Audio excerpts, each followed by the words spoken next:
Some of these I'm gonna plant into bigger pots, but right now I have a few of these 2-inch snappy pots that I'm gonna plant the individual Haworthias into. This one's actually Haworthiopsis concolor, but I'm gonna plant the individual ones into these 2-inch pots, and then these bigger ones that are very, very, very underwatered and have a lot of babies on them, I'm gonna put into some 3-inch pots and probably mix in a little bit more of an organic soil, probably some coconut coir, to help them revive a little bit faster.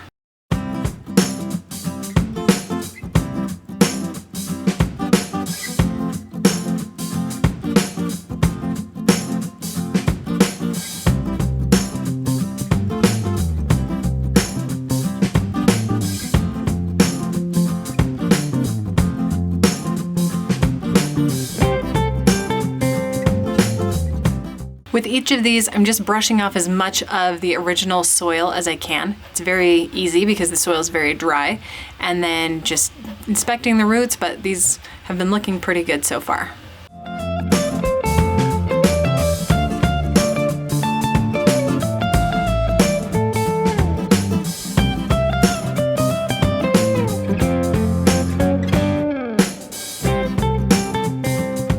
With each of these, I'm just gonna hold the succulent in place and put soil in around it.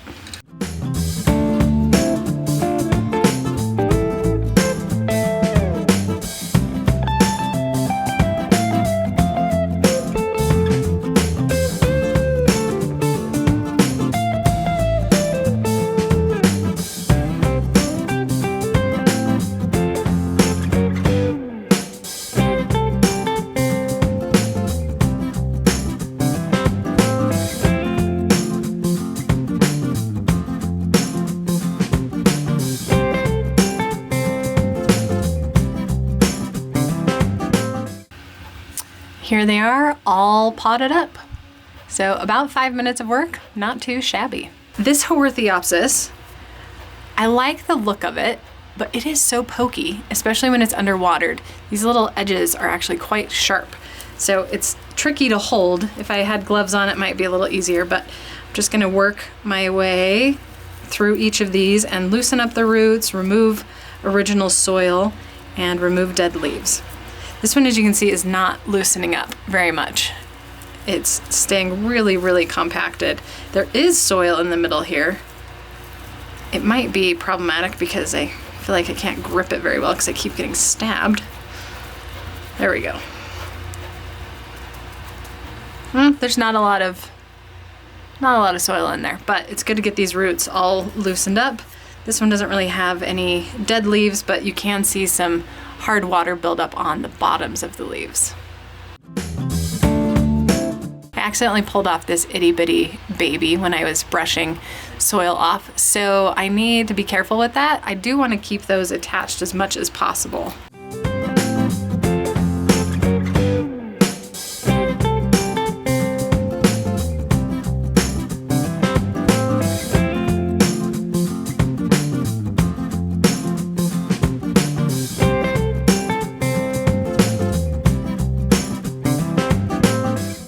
These were outside for a little while, and you can see this has a little snail attached to it.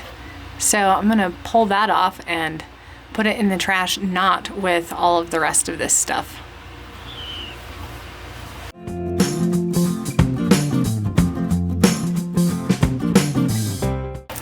It's pretty interesting to notice the difference in roots on these varieties. So Haworthias in general have fairly thick roots, but you can see these are much thicker than this one.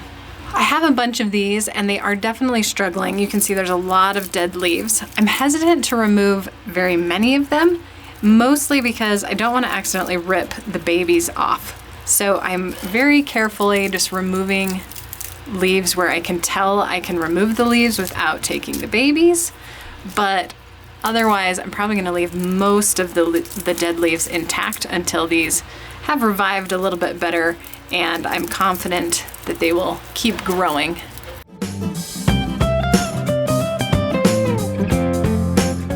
Now, little ones like this that fall off, I am gonna set them aside. I'll probably put them in my leaf propagation tray. I'm not sure how viable they are, but it takes very little effort to stick them in that tray. So we'll give it a shot and see what happens. As a general rule, succulents will grow faster, or these baby succulents will grow faster if they're still attached to the mother plant.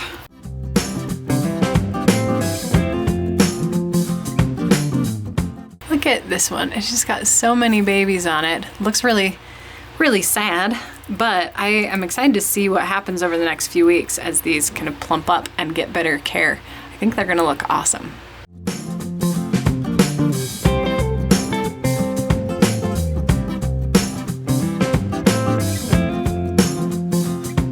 Keep in mind that this is a plug tray. So these are about 1-inch plugs, and I believe Mountain Crest usually sells them for roughly $2 a piece.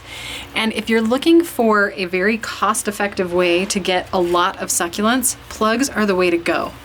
The difference between plugs and cuttings is that plugs have roots, which means that they are going to grow a lot faster if you give them proper care. They'll grow faster than a cutting will. And in the case of the plug trays from Mountain Crest Gardens, I have rarely had a plug tray that didn't have succulents with a lot of babies on it. I feel like these can easily be potted into a 2 and sometimes even 3-inch pot, and they'll fill out really quickly. So if you're doing succulents for a wedding and you have time to plan ahead and the space to grow and the capacity to grow and care for them, I highly recommend getting plug trays. These are also just a great option if you want more succulents in your garden and you want to do it inexpensively.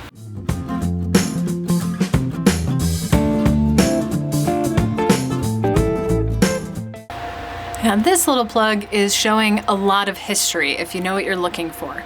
So you can see right through here, it's really stretched out and it's not very tight and compact. I don't know if I have any others right now that are this variety, but it should look more like this in terms of how close together the leaves are. You can actually see it down here, the leaves are pretty close together, but then you have this little segment that just kind of shot out and is much longer and spaced apart than the others. But you can also see that it's kind of a dark red on that stem. So what happened with this little guy is it went through a period where it wasn't getting enough light, but it was getting plenty of water, and so it grew quickly taller, and then it started getting more light, and it started getting stressed in here. And that's where this red comes from. And it probably started getting less water too. That's another way Haworthias will get that red stress color. So there's nothing wrong with it. It's a healthy plant, but it's just interesting. You can see what's happened to it over the last few months just by how it's growing.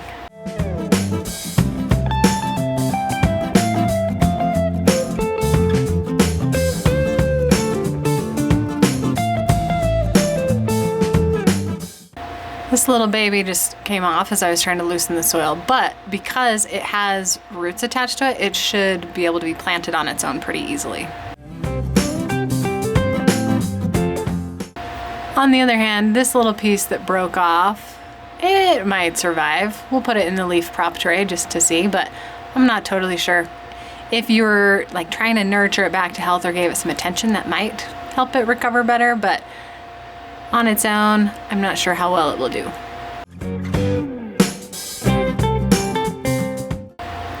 Most of the Haworthiopsis concolor that were in this tray did not have babies, but you can see this one does. Most of them, however, looked like this one, where it's just a single little plant. So it's interesting to see what it looks like in that small space for this one to get a baby on it. Even though there weren't a bunch of babies in the tray with these plugs, it is one that still pups pretty easily. But as you can see, some of these other varieties either propagate on their own more easily, or they were just at the right time of year or grown the right way to encourage all this new growth.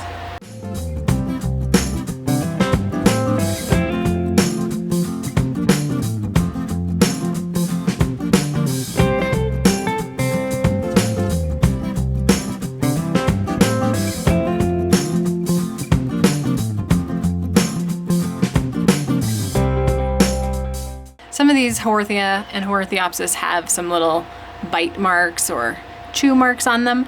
These were actually eaten by my tortoise when I wasn't realizing these were within his reach. And then the same damage actually also happened a little bit later from slugs and snails.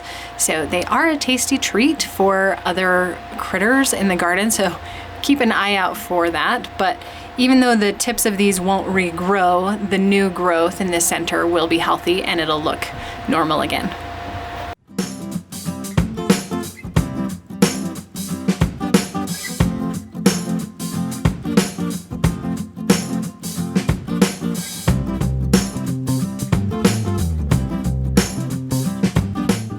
I now have a giant pile of Haworthia and Haworthiopsis to repot. While I have these out, I thought it would be helpful to talk about why one are called Haworthia and why one are Haworthiopsis. So everything used to be clumped together under the Haworthia genus, and a little while ago they decided that the ones that have really soft, smooth leaves like this that are a little bit translucent, these are Haworthias. And anything that's rough and bumpy is a Haworthiopsis. There's not a lot of distinguishing features other than that, and in most cases you kind of just have to know which is which. I don't actually know 100% the genus or species on most of these. This one I do know is Haworthiopsis concolor. If you hear me call it Haworthia concolor, just know it's because that's what I've been used to calling it for years, but it has now changed. So these that had a bunch of babies, these are also Haworthia because they are that really smooth skin, a little bit translucent look to them. These cute little chubby guys are Haworthiopsis.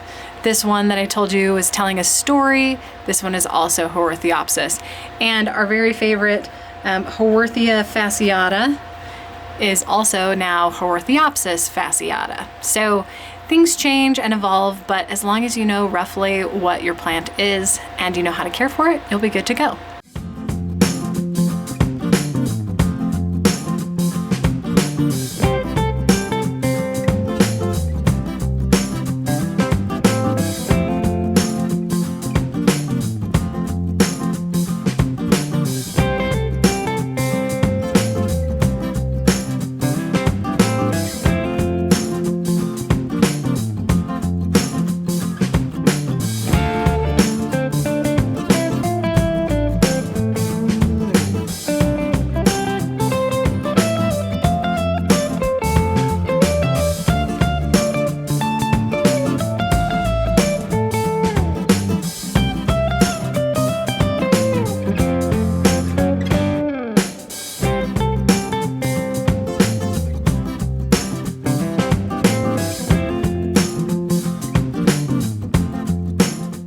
I'm down to my last couple plugs of this one. Well, all of these are the end, so I'm gonna go ahead and just put them together.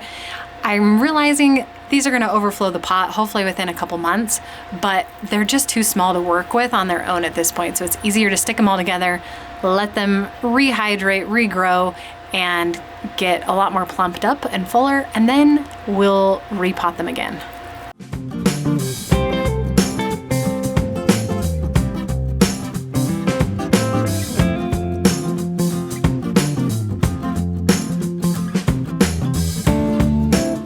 All of this little variety, they're just so tiny and cute, but I think I'm gonna stick them all together in a pot. Again, they might overgrow the pot in just a couple weeks or months, but they're just not big enough on their own, and I pretty much only have 3-inch pots with me at the moment, so I'm just gonna do that. Stick them all in there and eventually repot them if they need it.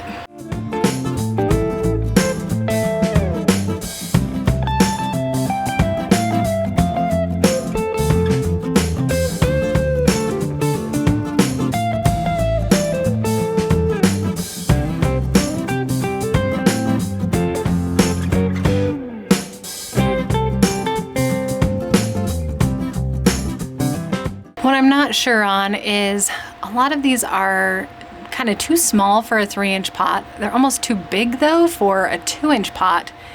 And I feel like putting multiple together is a little snug also.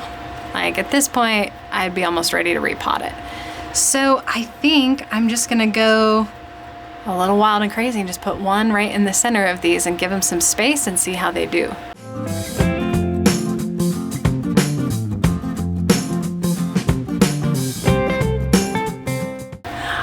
Now, I think I'm used to planting things a little bit tighter than this, but since I have it in there, it looks like the right amount of space. I usually recommend like 1/2 inch to 1 inch on each side to allow the plant to grow and expand, so it will probably do quite well in this size of pot.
It feels so good to finally have these all cleaned up, much easier to care for. When they were in the plug tray, it was so hard to water them inside. But now with these on my shelves and all planted up, it'll be really easy to water and to keep an eye on them and make sure they're getting the right amount of light and the right amount of water and not getting bugs. So I'm very excited to have this done and to see especially how some of these little struggling plants survive over the next few weeks.